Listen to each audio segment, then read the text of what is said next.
उदासीनो गतव्यथ। एक एक श्लोक को आप पढ़ते चले जाइए। जो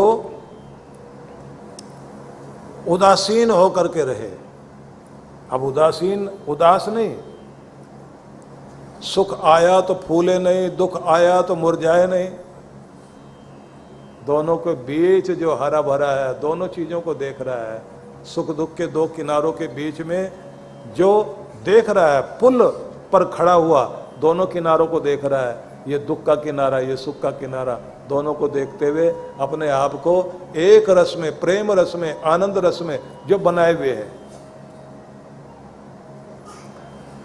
और जितना हो सके हर दिन कुछ बेहतर करता हुआ कोई ऐसा कार्य यज्ञ बनाकर भगवान को अर्पित करे। यज्ञ बना के मतलब छोटा सा भी काम जो है अपना यज्ञ बनाए। जैसे अभी आप उठेंगे, जब यहां से बाहर जाएंगे ना, तो कोई महिला, कोई बूढ़ी महिला, कोई बूढ़ा इंसान बाहर निकलने में उसको दिक्कत हो रही है और आप उसकी मदद करते हैं, प्यार से उसे बाहर तक छोड़ के आते हैं, तो छोटा सा काम है आपका, वही आपकी भक्ति पुण्य यज्ञ बन गया। किसी की भी मदद में आप आ जाते हैं। और ये कितना कमाल करता है। जो लोग भागवत पुराण की कथा सुनते हैं ना, तो उसमें कीतव की कहानी आती है। कीतव जो है ऐसा क्रूर व्यक्ति जिसको बुरा करने में मजा तो आए, लेकिन साथ में घमंड करे इस बात पर, मैंने ये भी बुरा किया, वो भी किया, मैंने दुनिया का कौन सा ऐसा अपराध है जो नहीं किया। और फिर लिस्ट बनाए, लिस्ट बना करके देखे, ये भी कर लिया, ये भी कर लिया, ये भी कर लिया, बाकी बचा क्या। लोगों से पूछता है, मैंने ये सारे अपराध किए हैं, अब और क्या करना बाकी है। चोरी, डाका, अपहरण, सबका बुरा बुरा, जो भी किसी का कुछ छीनना है, किसी को दुख देना, किसी की मजाक उड़ानी, किसी को गिराना, सब कर लिया। अब कोई और बाकी हो तो बताना, वो भी करूँगा। ऐसा बुरा आदमी, और इस बात पर घमंड करे कि मैंने दुनिया की कोई बुराई नहीं छोड़ी जो मैंने नहीं की हो। और लोगों से कहता है कि कोई बच गया हो तो मुझे बताना, वो भी कर के आऊंगा। कुछ लोगों की आदत होती है ना, वो बुराई का भी घमंड करते हैं। तो ऐसा आदमी नशा करके और किसी एक वेश्या के घर में नृत्य देखते देखते जब रात पूरी बीत गई और सवेरा होने वाला था, उस समय उसके घर से निकल के चला है अपने घर की तरफ, लड़खड़ाता हुआ पांव से जा रहा है और हाथ में उसके कुछ फूल ऐसे बंधे हुए हैं, और आकर के एक नाली में गिरा इस तरह से कि वहां रखे हुए पत्थर पर उसका सिर फट गया। अब जो सवेरे सवेरे लोग जा रहे थे वो उसको देखकर धिक्कारते हैं। अच्छा हट्टा कट्टा इंसान,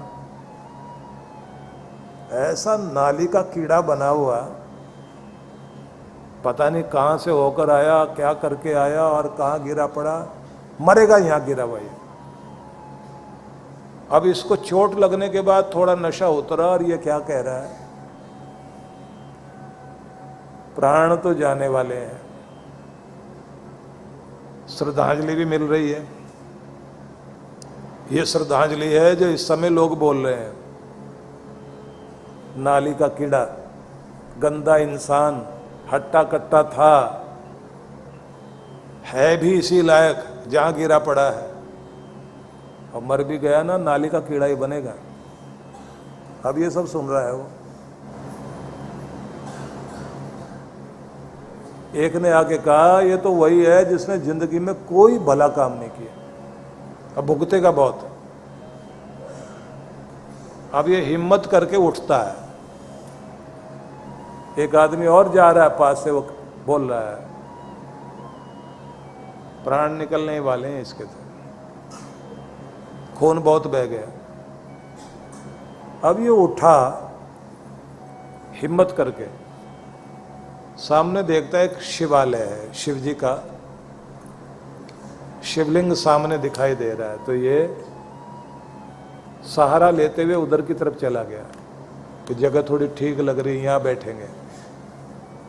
अब वहां शिवालय में जाकर के बैठ गया तो देखा कि वहां फूल वगैरह चढ़े हुए हैं। तो इसने जो हाथ में फूल थे ना वो निकाले और निकाल करके कहा अब तो मैं जा ही रहा हूं, मैंने जिंदगी में कोई अच्छा काम नहीं किया, मेरे पास तुम्हें देने के लिए कुछ नहीं, ये फूल है और देख सच्चे दिल से दे रहा हूं तुझे, स्वीकार करो। मांगता कुछ नहीं हो, जो थोड़ा सा प्यार है मेरे दिल में, उस प्रेम को लेकर इन फूल के साथ तुझे अर्पित कर रहा हूं। और वो फूल रख दिए शिव जी के शिव पिंडी पर और उसको ऐसे पकड़े पकड़े प्राण निकल गए। अब कथा आगे जाती है कि उसके प्राण निकले और उसको लेकर यमदूत ऊपर गए। अब इसका फैसला होना है। फैसला हुआ तो सुनाया गया कि 2000 सालों तक नरक भोगना है, 2000 साल तक। गिनाया जाने लगा, ये पाप किया, ये भी पाप किया, ये भी पाप किया। वैसे तो देखा जाए तो जब आदमी मरता है ना, तो मरते समय एक साथ उसकी जिंदगी पूरी की पूरी गोल गोल घूम जाती है पूरी, और बीच में से एक रेखा खिंच जाती है काले सफेद की। इतना कालापन, इतने पाप, इतना पुण्य। और भगवान उसी को जज बनाता है, उसी को वकील बनाता है, उसी को गवाह बनाता है, उसी से उसकी सारी बात उसी समय करा देता है, अंदर अंदर एक सेकंड में। सेकंड का भी लाखवां हिस्सा समझ लीजिए, पूरा सामने क्लियर हो जाता है और उसी के साथ में फिर आंख से पानी निकल जाता है और सांस निकल जाता है उससे। लोग भी कहते हैं बचेगा नहीं, जैसे आंख से पानी गिरता है ना, क्योंकि उसके बाद उसकी गति हो रही होती है।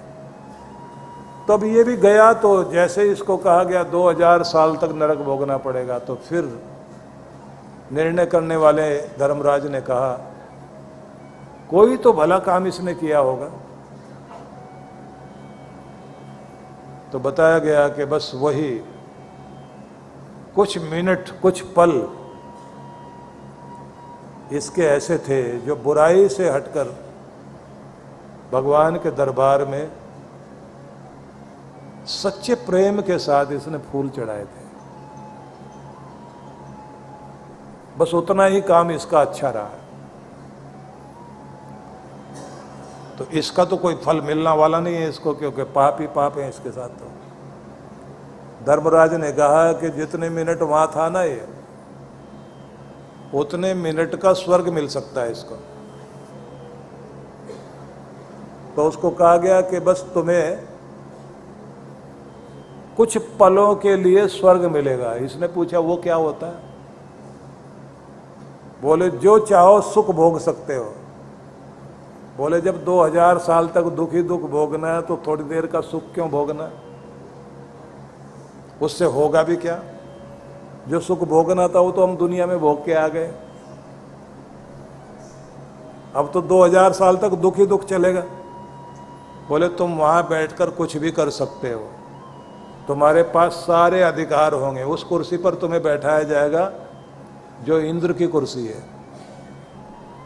क्योंकि तुम्हारा ये सिंहासन तुम्हें इसलिए दिया जा रहा है कि तुमने बुराई करी तो पूरे मन से बुराई की, और जब फूल चढ़ाए तो भी दिल भी पूरा लगाया, मन भी पूरा लगाया, प्राण शक्ति भी पूरी लगा दी, और प्राण भी छोड़े वही फूल अर्पित करते करते। तो कुछ मिनट के लिए स्वर्ग मिलेगा। सारी चीजें तुम्हारे हवाले। तुम किसी को कुछ भी दो, किसी का अच्छा करो, किसी का बुरा करो, सब ताकत तुम्हारे पास होगी, पर कुछ मिनट के लिए, कुछ पलों के लिए। तो इसने कहा चलो देखने के लिए चलते हैं, अब बाकी क्या करेंगे वो तो बात अलग है। वो गया, सिंहासन पर बैठ गया। उसको जाते जाते बताया गया कि यहाँ की इतनी बेहतरीन चीजें हैं जो दुनिया में चमत्कार कर सकती हैं। मतलब कामधेनु गौ ऐसी है, कोई भी व्यक्ति किसके पास वो हो, जो मांगो वो पूरा हो जाए। कल्प वृक्ष है, ऐरावत हाथी है, और बहुत सारी चीजें ऐसे जो भी स्वर्ग की हैं, उन सब के संबंध में बताया गया। यहाँ की शक्तियों के बारे में बताया गया।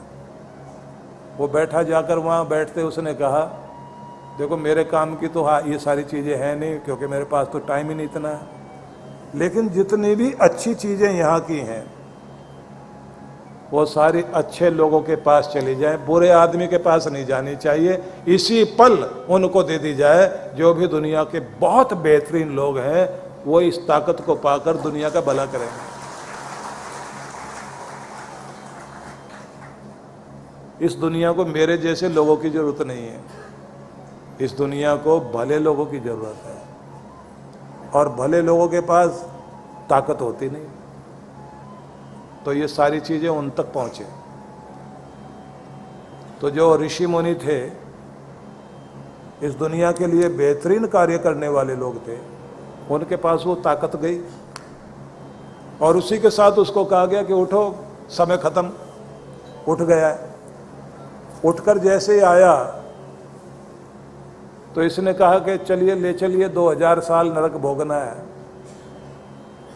बोले अभी भी तो तूने कर्म किया है ना, उसका भी तो हिसाब होगा ना अभी। बोले उसका क्या हिसाब होगा कि वो जो थोड़ी देर के लिए तो शिव मंदिर में गया था ना, वहां जो तूने पूजा की थी, उसके बाद में तेरे पास मन में एक संस्कार जागा कि जब तेरे पास बड़ी पावर आई तो उसका इस्तेमाल तूने अच्छी चीज के लिए किया, तो उसके बदले में तुम्हें कुछ मिलेगा। क्या मिलेगा? बोले 2000 साल का नरक खत्म किया जा रहा है तुम्हारा।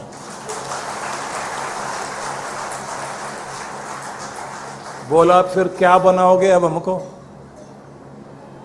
बोले इंसान।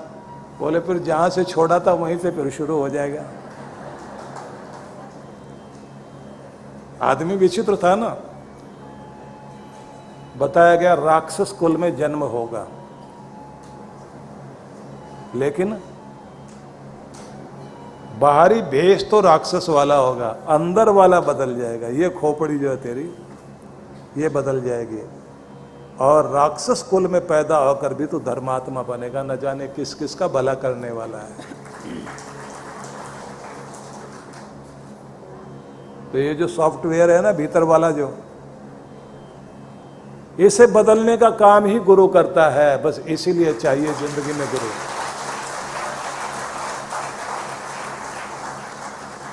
ऋषि विश्रवा के घर में राक्षस पैदा हुआ, रावण, और प्रहलाद राक्षस कुल में पैदा होकर भी भक्त प्रहलाद बन गया, जिसकी कथा कहकर दुनिया का भला होता। कोई लोग कुछ नाम रखते हैं और कुछ नाम नहीं रखते। बुरे लोगों का नाम लोग अपने बच्चों के नाम पर नहीं रखते। पर आपको बताना चाहता हूं,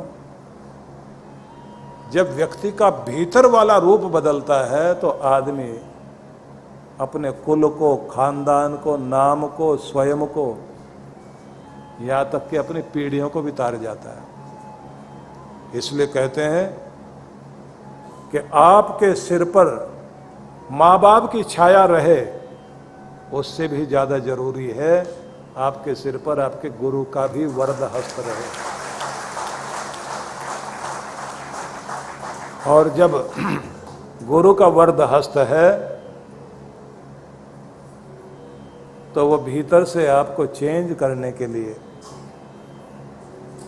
वो सारी शक्ति लगाता है, जहां से आपकी यात्रा बदल जाती है। और गुरु जो वो विधि बताता है, जिससे आप भगवान से कनेक्ट हो, बस वो विधि सीखनी चाहिए। उसी के लिए दीक्षा ली जाती है और उसी के लिए उपदेश में भी कुछ चीज़ें सिखाई जाती है, जो मैं कल सवेरे कि कैसे बैठोगे, कैसे नाम जपोगे, कैसे कनेक्शन अपना जोड़ोगे, कैसे भीतर की यात्रा को महान बनाओगे, वो एक चीज है जिस पर मैं चर्चा करूंगा, क्योंकि आज का समय तो तेजी से पूरा हो गया। आइए मिलकर भगवान का नाम स्मरण कर लें। ओम नमो भगवते वासुदेवाय। ओम नमो भगवते वासुदेवाय। ओम नमो भगवते वासुदेवाय। ओम नमो भगवते वासुदेवाय। ओम नमो भगवते वासुदेवाय। ओम नमो भगवते वासुदेवाय। वासुदेवाय प्रभु वासुदेवाय। वासुदेवाय प्रभु वासुदेवाय। वासुदेवाय प्रभु वासुदेवाय। वासुदेवाय प्रभु वासुदेवाय। ओम नमो भगवते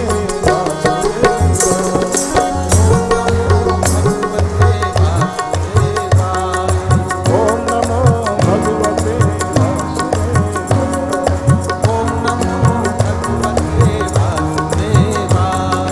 वासुदेवाय प्रभु वासुदेवाय। वासुदेवाय प्रभु वासुदेवाय। वासुदेवाय प्रभु वासुदेवाय। वासुदेवाय प्रभु वासुदेवाय। ओम नमो भगवते ओम नमो भगवते वासुदेवाय। ओम नमो भगवते वासुदेवाय। ओम नमो भगवते वासुदेवाय। ओम नमो भगवते वासुदेवाय। ओम नमो भगवते वासुदेवाय।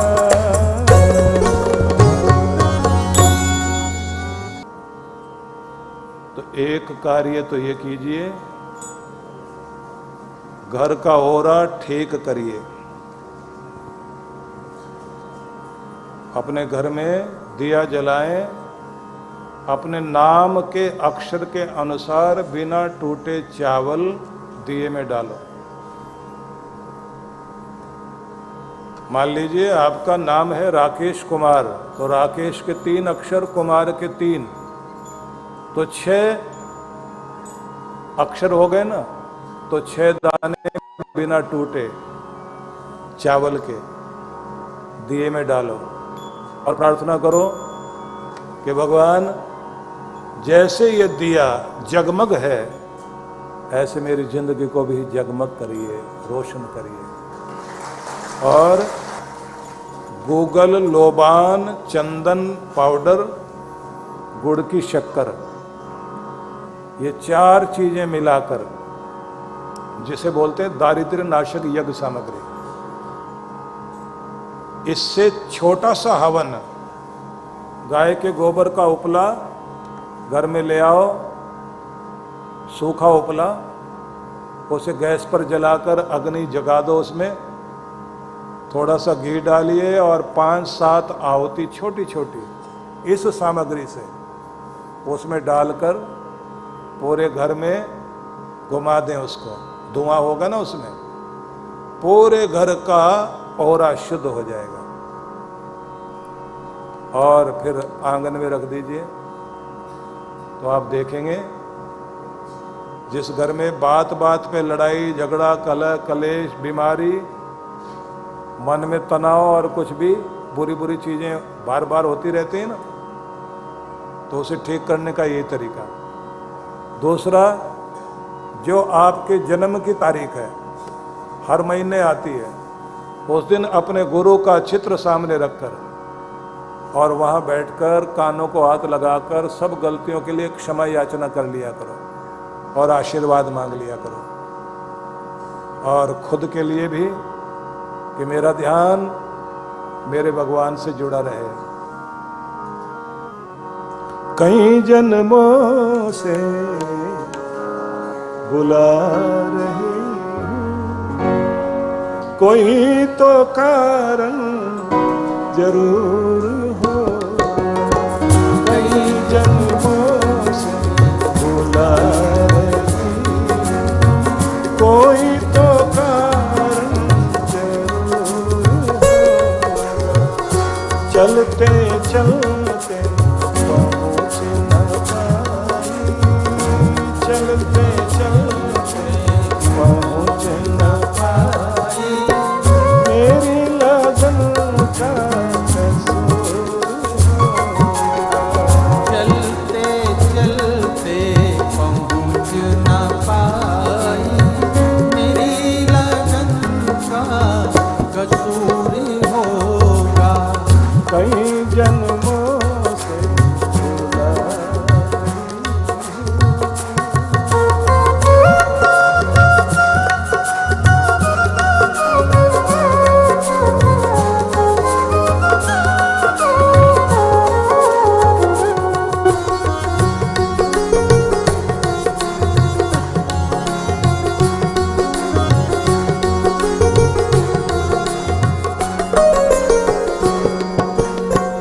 तुम्ही तो मेरे माता पिता हो, तुम्ही तो मेरे बंधु सखा हो। तुम्ही तो मेरे मात पिता हो, तुम्ही तो मेरे बंधु सखा हो। कितने रिश्ते तुम समझो, कितने रिश्ते तुम समझोगे, कोई तो रिश्ता जरूर होगा। कोई तो रिश्ता जरूर होगा। कई जन्मों से बुला रही कोई तो कारण जरूर होगा। कई जन्मों से बुला रही हो।